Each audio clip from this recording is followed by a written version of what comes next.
Hello friends, welcome to Cooktails. আজ আমি আপনাদের সাথে শেয়ার করে নিচ্ছি কাতলা মাছের বেশ সহজ এবং সুস্বাদু একটা রান্নার রেসিপি, কাতলা মাছের তেল ঝাল। রান্নাটা আমি কিভাবে করি তা জানতে ভিডিওটি শেষ অবধি দেখতে থাকুন। আমার এই রেসিপিটা যদি আপনাদের ভালো লাগে তাহলে অবশ্যই লাইক কমেন্টের মাধ্যমে তা আমাকে জানাবেন। আপনাদের করা একটা লাইক বা কমেন্ট আমাকে নতুন নতুন রেসিপি ট্রাই করতে খুবই উৎসাহিত করে। রান্নাটা শুরু করছি। প্রথমে কড়াইতে সর্ষের তেল গরম করে নিয়ে নুন হলুদ দিয়ে মাখিয়ে রাখা কাতলা মাছের টুকরোগুলো আমি ভেজে নিচ্ছি। এই রান্নাটার জন্য আমি ছোট কাতলা মাছ নিয়েছিলাম। ছোট কাতলা মাছেই এই রেসিপিটা আমার বেশি ভালো লাগে।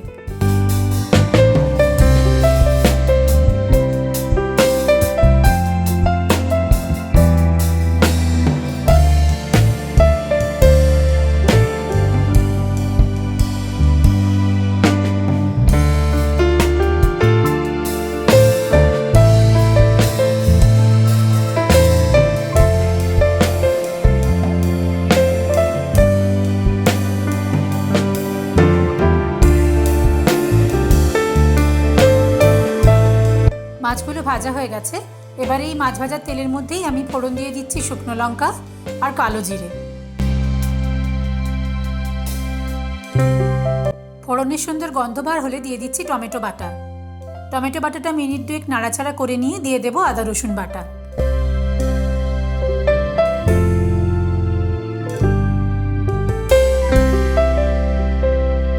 আদা রসুনের কাঁচা গন্ধটা চলে না যাওয়া পর্যন্ত নাড়াচাড়া করে নিচ্ছি।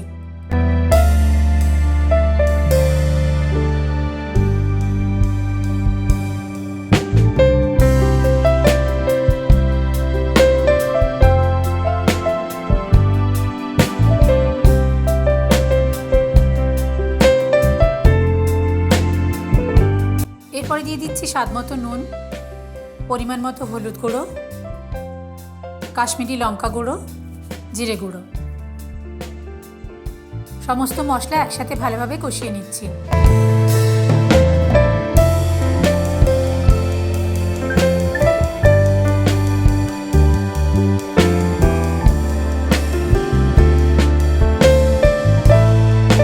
মশলা ভালোভাবে কষিয়ে নিয়ে দিয়ে দিচ্ছি পরিমাণ মতন জল। দিয়ে দিচ্ছি 4টে কাঁচা লঙ্কা। আপনারা যেমন ঝাল খান সেই অনুযায়ী কাঁচা লঙ্কা কম বা বেশি দিতে পারেন। গ্রেভিটা ফুটতে শুরু করলে এর মধ্যে আগে থেকে ভেজে রাখা মাছগুলো দিয়ে দিলাম।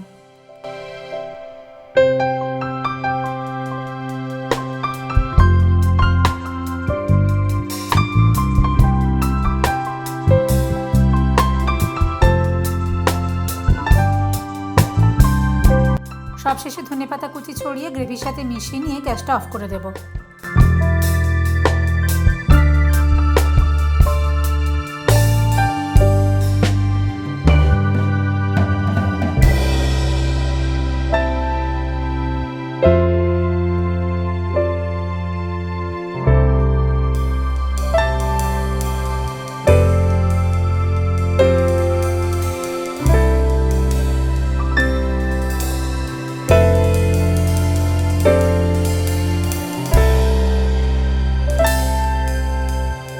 আমাদের আজকের রেসিপি কাতলা মাছের তেল ঝাল তৈরি হয়ে গেছে। খুব সহজ এবং কম উপকরণে তৈরি এই রান্নাটা গরম ভাতের সাথে দারুণ খেতে লাগে। রান্নাটা আপনারা করে দেখবেন, কেমন লাগে অবশ্যই কমেন্ট করে আমাকে জানাবেন। যদি ভালো লেগে থাকে ভিডিওটা লাইক আর শেয়ার করে দেবেন। আর আমার চ্যানেলটা সাবস্ক্রাইব করতে ভুলবেন না যেন। খুব শিগগির আসছি নতুন রেসিপি নিয়ে। টাটা।